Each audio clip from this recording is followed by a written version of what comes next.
क्या कर रही है मेरी गुड़िया? माँ, मैं अपनी गुड्डे गुड़िया से खेल रही हूँ। अरे वाह, तो आज तुमने अपनी गुड़िया को क्या बनाया है? माँ, आज ना मैंने अपनी गुड़िया को दुल्हन बनाया है और मैं अभी उसकी शादी करा रही हूँ। गुड्डे के साथ? हाँ, और नहीं तो क्या। अरे वाह, इस गुड़िया का लहंगा तो बहुत ही प्यारा बनाया है तुमने। हाँ माँ, देखना शादी में जितने लोग भी आएंगे ना, वो सब गुड़िया के लहंगे की खूब तारीफ करेंगे। अच्छा, और कौन कौन आ रहा है शादी में?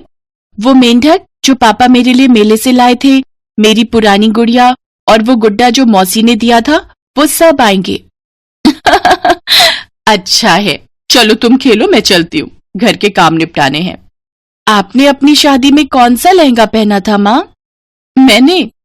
मैं कहाँ लहंगा पहन पाई मेरी गुड़िया, हम गरीब लोग हैं। वैसे मेरी माँ ने एक दुकान से लहंगे का दाम पता किया था, तो उसने बताया कि उसकी दुकान में सबसे सस्ता लहंगा ही उस वक्त 10,000 रुपए का था, तो मेरी माँ खरीद ही नहीं पाई। तो फिर आपने क्या पहना था अपनी शादी में? हाँ, फिर मैंने सूट सलवार पहना था। आप मेरी शादी में तो मुझे लहंगा दोगी ना माँ? सिया के सवाल का जवाब जया के पास नहीं था। वो बस चुपचाप उठी और वहां से चली गई। ऐसे ही वक्त बीतता गया और सिया बड़ी हो गई। अब वो कॉलेज में जाने लगी थी। फिर एक दिन घर की सफाई करते हुए, अरे वाह, देख तो सिया, अलमारी के ऊपर से क्या मिला? ये तो मेरी गुड़िया है माँ, जिसके साथ मैं बचपन में खेलती थी। खेलती नहीं थी, सारा दिन बस इसी के साथ रहती थी। और देख इसका लहंगा, अभी भी वैसा ही है, बस थोड़ा फीका पड़ गया है। याद है तुझे? हाँ माँ, सब याद है। और अब समझ में आता है कि आप उस दिन मेरे सवाल का जवाब दिए बिना क्यों उठकर चली गई थी।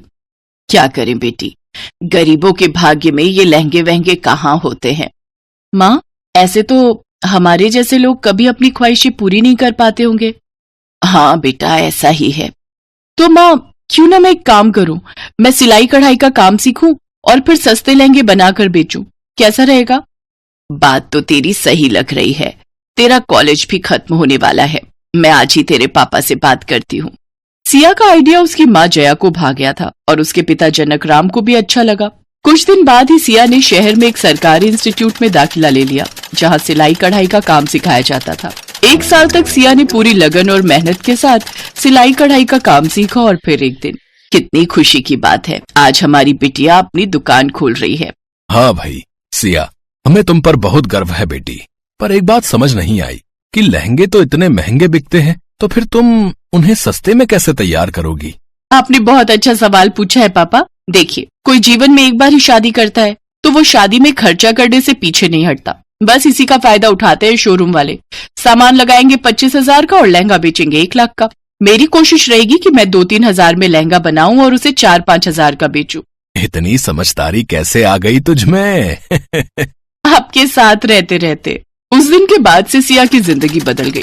वो पूरी तरह से अपनी दुकान में ही रम गई। वो खूब मेहनत करती और हर रोज एक नया लहंगा तैयार करती।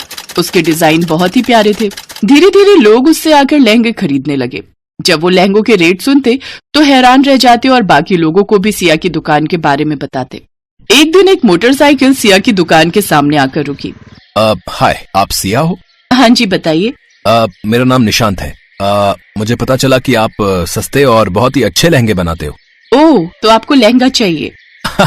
नहीं, देखिए मेरे पास एक जबरदस्त प्लान है। देखिए, आप भी जानती हैं कि शोरूम वगैरह में लहंगे कितने महंगे मिलते हैं, हर आदमी उन्हें खरीद नहीं पाता। पर वैसे ही लहंगे आप 3-4 गुना कम कीमत में बेच रही हैं। क्यों ना हम आपके इन लहंगों को पूरे देश में सप्लाई करें, सस्ती कीमतों पर।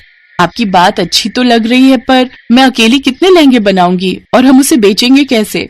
मिस सिया, डोंट वरी, मैं भी आपकी तरह एक गरीब घर से आता हूँ। थोड़ा मोड़ा कंप्यूटर और वेबसाइट के बारे में जानता हूँ। हम अपनी एक वेबसाइट बनाएंगे और सारे लहंगे आप क्यों बनाओगी, इसके लिए भी मेरे पास एक आइडिया है। जितने लोगों ने आपके साथ ये काम सीखा था, उन्हें आप अपने साथ जोड़िए ना, उनका भी भला होगा, गरीबों का भी भला होगा और आप और हम भी 2-4 पैसे कमा लेंगे। निशांत बहुत ही स्मार्ट लड़का था। उसका आइडिया सिया को भा गया। सिया ने कुछ देर सोचने के बाद उसे हाँ कर दिया। दोनों ने मिलकर उन सारे लोगों को फोन लगाया जिन्होंने सिया के साथ सिलाई कढ़ाई का काम सीखा था। सारे लोग खुशी खुशी मान गए। अब तो हर रोज 20-25 लहंगे तैयार होने लगे और उधर निशांत ने उन लहंगों को वेबसाइट पर बेचना शुरू कर दिया। 15-20 हजार वाले लहंगे 5-6 हजार के रेट में देखते ही लोग उन्हें खरीदने टूट पड़े। डिमांड बढ़ने लगी तो सिया और निशांत ने शहर से बाहर एक बड़ी सी जमीन किराए पर लेकर उसमें एक छोटी सी फैक्ट्री डाल ली।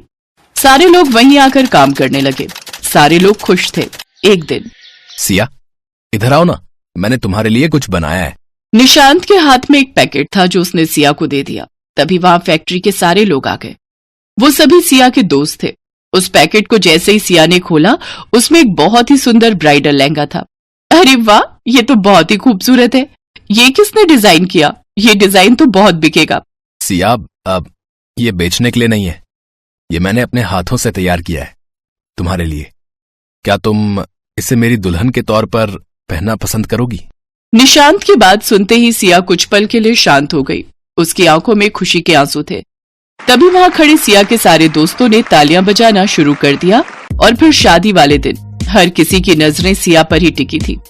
हर कोई उसके लहंगे को देखकर उसकी तारीफ कर रहा था। तभी उसकी माँ जया उसके पास आई। उनके हाथों में वही गुड़िया थी। आज मेरी गुड़िया की शादी है और मेरी गुड़िया सबसे प्यारी लग रही है। एक दिन सीमा अपनी माँ की महंगी बनारसी साड़ी पहने फर्श पर पल्लू लहराते हुए अपने कमरे से बाहर हॉल में अपनी माँ के पास आती है। यहाँ पर उसकी माँ रेणुका सब्जी काट रही होती है। सीमा अपनी माँ से कहती है, माँ बताओ मैं आपको इस साड़ी में कैसी लग रही हूँ? मैं लग रही हूँ ना जवानी में दीवानी दीपिका पादुकोण? तू सवाल पूछती ही क्यों है जब जवाब खुद ही देना होता है? और क्यों मेरी साड़ी का पोछा बनाकर पूरे घर में डोल रही है? मालूम भी है ये कितनी महंगी साड़ी है? हाँ मालूम है कितनी महंगी साड़ी है। 700 रुपए में तो ली थी आपने। हाँ तो 700 रुपए की साड़ी का क्यों पोछा बनाए हुए है? जाकर अलमारी में तय करके रख दे। पहले 1-2 रील तो बना लूं तब रख दूंगी ना। बस रील बनाने के लिए 6 मीटर साड़ी लपेट ली, सही से बांधनी तो आती नहीं है। ज्यादा उछल मत लियो, कहीं रील बनाने के चक्कर में रील बनाते बनाते कहीं साड़ी खोल ना जाए। ये तो मैंने सोचा ही नहीं। साड़ी पहनने का इतना शौक है लेकिन ना तो साड़ी ढंग से पहननी आती है ना संभालनी, और आएगी भी कहाँ से? दिमाग में भूसा जो भरा है। मातेश्वरी, ये वाला ज्ञान तो आप मुझे दे ही सकती हो। चलो कमरे में, आराम से चल, गिर पड़ेगी। रेणुका के इतना कहते ही सीमा के 2 कदम चलते ही उसकी साड़ी उसके पैर में उलझ जाती है और वो धड़ाम से गिर जाती है। रेणुका ना चाहते हुए भी अपनी हंसी रोक नहीं पाती और उसकी हंसी छूट जाती है। सीमा चुलबुली और मस्त लड़की थी। उसे साड़ियों का बहुत शौक था, इसलिए वो माँ की साड़ियां बदल बदल कर पहन कर देखती थी। एक रोज वो अपनी माँ के साथ शॉपिंग के लिए गई। वो साड़ी की शॉप पर जाती है। वहां उसे एक साड़ी बहुत पसंद आती है। सीमा दुकानदार से कहती है, सुनिए इस साड़ी का क्या रेट है? ये 8,000 रुपए की है। सीमा ये सुनकर उस साड़ी से दूर हट जाती है और कहती है, इतनी महंगी? ये साड़ी ही है ना? नहीं, ये बनारसी साड़ी है नालायक। देखिए ये लास्ट पीस है बनारसी साड़ी का, यदि आपको पसंद है तो मैं इसका रेट कुछ आगे पीछे कर दूंगा। नहीं, वैसे भी कितना आगे पीछे कर देंगे? माँ तो 2,000 से ज्यादा की साड़ी कभी लेती ही नहीं है। 8,000 की साड़ी, वो भी बनारसी साड़ी, दूर की बात है। नहीं नहीं, कोई खास नहीं लग रही, ये तो ऐसे ही देख रही थी। 8,000 में एक लेने से तो अच्छा है मैं 1,000 की 8 साड़ियां ना ले लूंगी। हाँ माँ, सही कह रही हो। दोनों माँ बेटी कुछ देर में शॉपिंग कर वहाँ से निकल जाती हैं। समय बीतता है। सीमा की शादी अरविंद नाम के लड़के से हो जाती है और शादी के बाद सीमा तरह तरह की साड़ियां पहना करती। एक दिन सीमा की सास रविला उसे अपने कमरे में बुलाकर कहती है, बहू कल घर में कुछ मेहमान आ रहे हैं तो तुम मेरी अलमारी में कुछ नई साड़ियां रखी हैं, उसमें से तुम्हें जो पसंद हो वो अपने लिए निकाल लो। जी सासू माँ।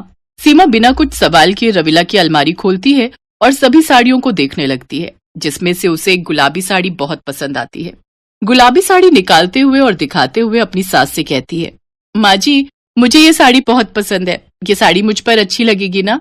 नहीं। क्यों नहीं सासू माँ? माँ तो कहती है कि गुलाबी रंग मुझ पर बहुत अच्छा लगता है। मेरा मतलब है ये साड़ी छोड़कर तू कोई और सी साड़ी ले लेना।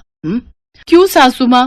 ओहो, एक बार में समझ में नहीं आता है क्या? ये साड़ी बहुत महंगी है, इसका पल्लू भी फटा हुआ है। अच्छा ये बात है, ठीक है सासू माँ, मैं कोई और साड़ी ले लेती हूँ। इतना कहकर सीमा वो साड़ी अलमारी में रख देती है और दूसरी ले लेती है और अपने कमरे में चली जाती है। रविला सोचती है, अच्छा हुआ मैंने उससे वो साड़ी बचा ली। अगले दिन घर में मेहमान आते हैं। सीमा उनकी खूब आवभगत करती है। मेहमानों के जाने के बाद सीमा की ननद आकांक्षा उससे मिलने आती है।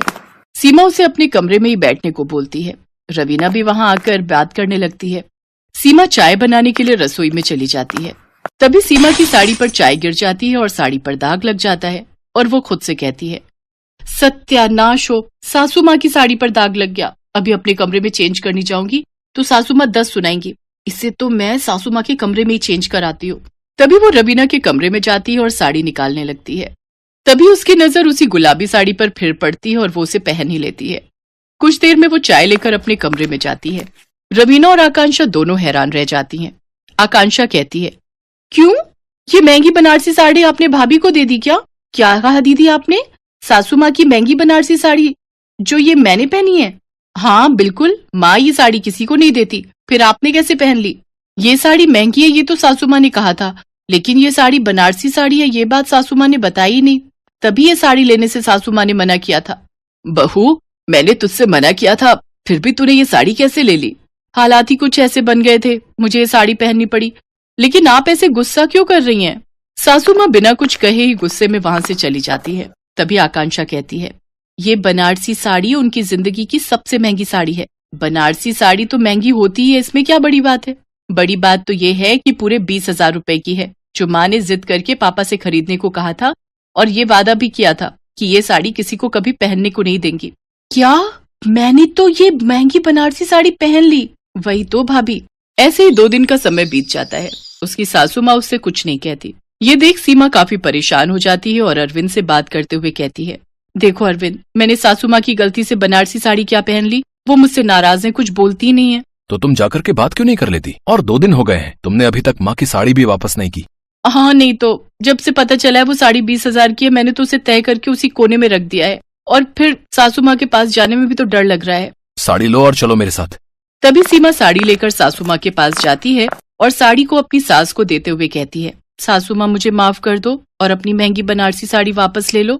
माँ, इसको पता नहीं था कि इतनी महंगी साड़ी है, नहीं तो ये नहीं पहनती। कोई बात नहीं बहू, आज तक मैंने ये साड़ी किसी को पहनने नहीं दी, लेकिन जब आज तूने ये साड़ी पहनी तब मुझे मालूम पड़ा कि ये साड़ी मुझसे ज्यादा तुझ पर जच रही है। यानी माँ, आप मुझसे नाराज नहीं हो? नाराज तो मैं तुझसे बहुत थी, पर अब नहीं। मैं तो खुद अभी तेरे पास आने वाली थी ये कहने के लिए, अब ये महंगी बनारसी साड़ी तू ही रखना, मेरा तोहफा समझकर। सीमा, तुम तो खामखा ही डर रही थी। थैंक यू सासू माँ। इतना कहकर वो अपनी सास के गले लग जाती है।